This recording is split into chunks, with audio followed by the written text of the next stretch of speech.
I'm David Sullivan from Talk Radio 702, the presenter of the Afternoon Drive Show. This entry is for the SAB Sports Media Awards in the category of radio and the subcategory of sports presenter. I'm entering the work I did at the 2012 Olympic Games in London. Let me start with an editorial I did on the 27th of July where I gave my predictions of who the potential medal winners would be. While I got some wrong, I also got some right, and I'm particularly pleased with calling medals for Bridget Hartley and our rowing team.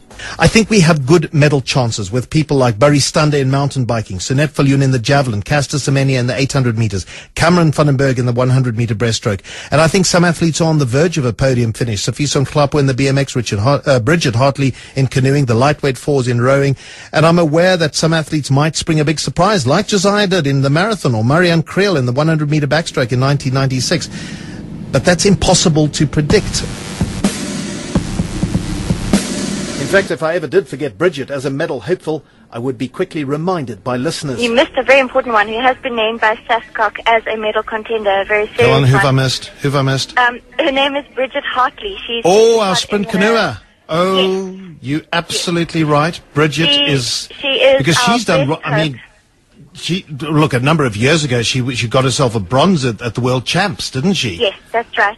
But last year in August at the final Olympic qualifiers in Szeged in Hungary, she didn't make the A final, so she thought she wasn't going to make the Olympics. But she smashed the B final. She broke the women's record, best time ever, and she's really a big hope for South African canoeing at the Olympics this year. And also, the fact is, Bridget's been at an Olympics. She competed in Beijing.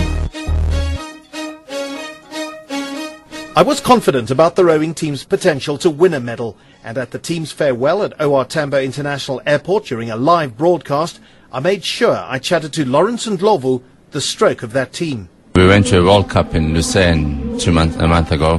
But now that must be a great confidence boost for you guys to know that you're competitive, you're right up there.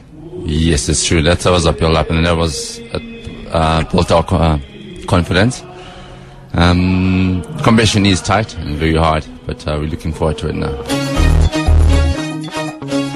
I also chatted to women's hockey captain Marsha Maresha. Once you land, you've got a couple of warm-up games before you're into the thick of things, aren't you? Yep, 2 warm-up games against the Asian teams, Japan and China. Does that provide the best? Is that ideal for you? Yeah, I think to test yourself against teams that play a fast game, the stamina is going to be tested. Exactly. So that's great. Yeah. And who's the first real opposition then in terms of competition? Yeah, the 29th of July, we come across Argentina at 4 p.m. The afternoon drive would leave for London in the second week of the Games, but in that first week, Cameron Vandenberg and Chad Leclos won Team SA's first medals, and we relived Chad's glory through the emotions of his incredible parents, Geraldine and Bert. Going into the race, as you arrived at the aquatic centre that night, knowing that Chad had qualified second fastest, what were your hopes and thoughts then? I felt sick. I actually didn't want to go to the pool. I didn't want to watch it because I just thought this child is going to come fourth. We could see from just that last 20 meters that he was in medal contention. We thought third. By now we were on our feet and screaming, and we saw the light go on in his lane. We still didn't know that he had won, and then it showed first Chad, and that's when we knew, And what did you do? Was that just then a great big scream? That was just a scream and a shriek, and the people around us were hugging us. We were sobbing. Absolutely. I mean, we just haven't stopped crying. And the nation also wept with you because of Bert's tears, and I'd love to have a chat to Bert. Absolutely. I'm going to hand the phone over to him. Hello? Bert, it's David O'Sullivan here from Radio 702. How are you feeling? Hey, never slept, mama lost, overwhelmed, everything. I'm the prophet. We run this mother. And then the lightweight fours won gold. No surprise to the afternoon drive, and I caught up with Lawrence Ndlovu shortly after his medal ceremony. Lawrence, when you looked up though and you saw RSA in first place, we could see the images. You guys looked instantly amazed, and then just sheer jubilation. Tell me what was going on in the boat there. What were you all saying to one another? I got up. I was excited. I didn't believe it. Hugged the guys. I don't know where I got the energy to get up straight away like that. Normally you're done. But I can't even remember what went through my mind. I was excited. I was ecstatic. I was jumping up and down, and I just wanted to swim to the podium. You know, it was great. It's all great. I'm enjoying the feeling now. I'm just enjoying the moment. And where's the gold medal at the moment? Is it still around your neck? It is. You know how big it is, and it's very heavy, but I don't feel the weight in my neck. It is very heavy, but it's right here. It's not going anywhere. It's clean. It's gold. It's shining. Please ensure you have all your belongings with you when you leave the train. Please mind the gap between the train and the platform. And then I arrived in London to broadcast for 5 days. Day one. Olympic Park itself is enormous. And once you're in the big gates and you go through the incredible security, it opens up this a whole world that is quite remarkable. You've not only got the Olympic Stadium, you've got the Aquatic Centre, the Velodrome, all sorts of other venues, the hockey venue that I've just been at, but also the exhibition centres as well. And I'm going to have to try and explore these between now and Friday. There's so much to see. There's a big London 2012 shop, and I presume that's where all the overpriced merchandise is on sale. And there'll be a run on Team GB shirts there. Loads of restaurants and food venues as well. Lots of vendors selling all sorts of merchandise, drink stations, bakeries. Got to have Cornish pasties, fish and chips. So there's no shortage of food and drink in this whole area. Stratford Station is very busy. Oh, Stratford Station's very busy. Okay, that's where I'm going to at the moment. So I think I might have to find an alternative venue, but it's not too difficult to do. Because if I don't want to take the underground, I want to take the Docklands Light Rail, for example. I just follow the sign there, and I shouldn't have too many problems. There's another announcement. Stay to my left. Okay, I'll move across to my left-hand side. And that's so good, this marshalling that they have, so that the queues move so efficiently and so quickly. Sport is his game. David at the London Olympics with Sasfin Bank. Apart from watching the action at Olympic Park, I also made sure I found a vantage point for the triathlon in Hyde Park. Good afternoon and welcome to the afternoon drive. I'm David O'Sullivan. I'm standing in Hyde Park, and as I'm talking to you, the cyclists in the triathlon come roaring past at a blistering pace. Won't be able to pick up where Richard Murray is in that pack. And I'm with thousands of Londoners or people from all over Britain, I anticipate, a lot of foreigners as well, who've come to Hyde Park, and that is all they've seen. It was for that moment only. A huge crowd lining this route as these guys came roaring past them. Here comes, it looks like the main peloton is now starting to come through, so you'll hear the cheers from the crowd as they come through. Again, difficult to pick up any of the nationality. Oh, I can see there's Richard Murray. I just saw the South Africa on his back. Okay, so I managed to get a glimpse of him. So he's a couple of minutes back from the pack as I'm talking to you now. David at the London Olympics.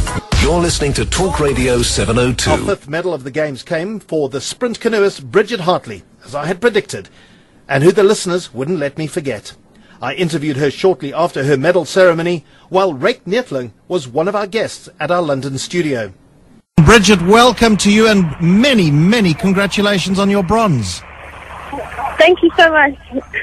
I've decided to get Ryk Neethling also to have a word. So gold medalist to bronze medalist, have a word. Hey Bridget, well done. I was watching on TV and you made Thank you so much. all the South Africans so proud. Well done, and enjoy it now. I think I did. I still almost don't feel like it's real. I feel like someone needs to pinch me. At the medal ceremony, Bridget, it could have been the gold medal that you were getting. Your face told an entire story. Tell me about the race, Bridget. How were you feeling ahead of the race? Did you feel confident that there was a medal chance for you? I actually think that was the hardest race of my life.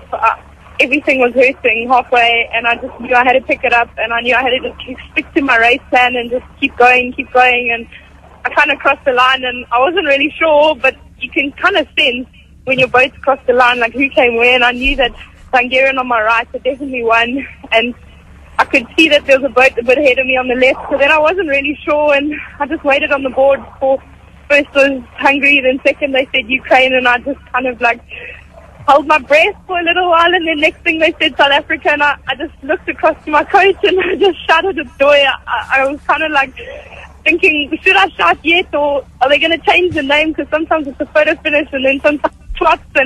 But I was like, it's staying there, it's staying there. And then I raised my paddle in there and I was just like, I got it. And I imagine that bronze medal is still around your neck, is it, Bridget? It's actually my handbag now.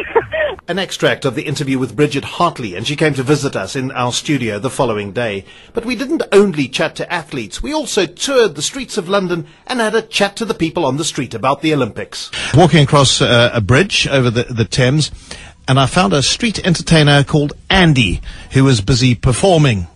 So I stopped and had a chat to him. I tell you what, you've got the most beautiful place, haven't you, on the river here, on this bridge? On the bridge.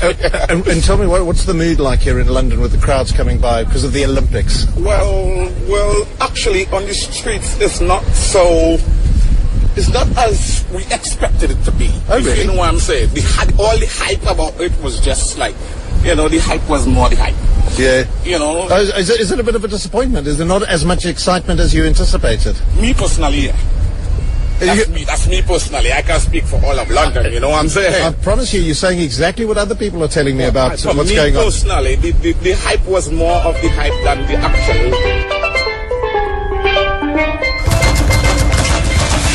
Sport is his game. David at the London Olympics with Sasfin Bank. You're listening to Talk Radio 702. Earlier today I was out at Olympic Park, standing outside the Olympic Village, and we had an opportunity to chat to a man who's going to be in action tonight at 5 minutes to 10. Anasa Jobodwana. Had you heard of him until now? I think very few had.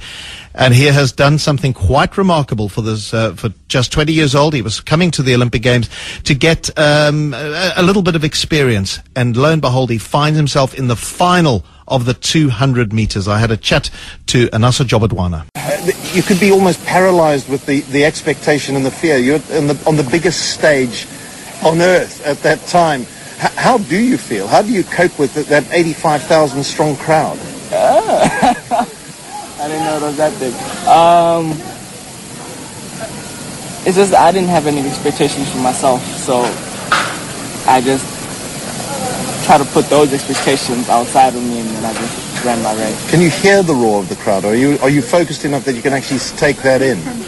When I run, I cannot hear the crowd. Our 5 days were up, we came home, but our Olympic adventure only ended with the team's arrival a few days later. I caught up with two of the medalists who had evaded me earlier in the games, Cameron van der Berg and Chad Leclos. It's been rather hectic, isn't it? Loads and loads of autographs, photographs. Cameron, could you ever have anticipated it was going to be this mad? No, never in my wildest dreams. I think, Rek was trying to prepare me on the other side, and he said, listen, you guys' lives have changed forever, and I think only now since we've been home, it's been really, overwhelming, like I say. And where are you going to keep the gold medal? Because I know you've had some bad luck with things going missing, being stolen.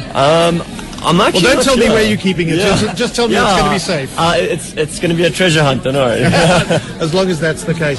I thought what was remarkable as well about your swim is the way, not only that you beat Michael Phelps, but the way Michael Phelps was so gracious about it. Was there a close relationship of any sort before the race? I mean, there was.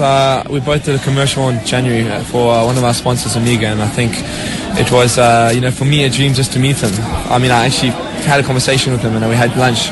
And, coming into the games, we were friends, but not close friends. And I think when the game's finished, he's kept in contact with me. He's actually sent me a message 2 nights ago, and he told me he wants to come to South Africa. So it's very... That'd be great, wouldn't it? It is. It's awesome. He's still my hero. I still... that's not going to change. I'm just happy that he's my friend now. In that race where you beat him to the gold medal, were you aware of where you were in the water? Were you aware that you were that 500th of a second away between gold and silver? I mean, I knew I was very close. I didn't know I was that close. I just knew that he was right next to me. And I actually thought I got second, but when you're that close, you don't know because it's hard to see. But I do remember watching him most of the race, and I knew exactly where I was, throughout the whole 175 meters before the last 25. And I just remember touching the wall, and I looked up and I was like, whoa, this is not real. Those were some of the highlights from my coverage of the Olympic Games on Talk Radio 702's Afternoon Drive. Thanks for listening.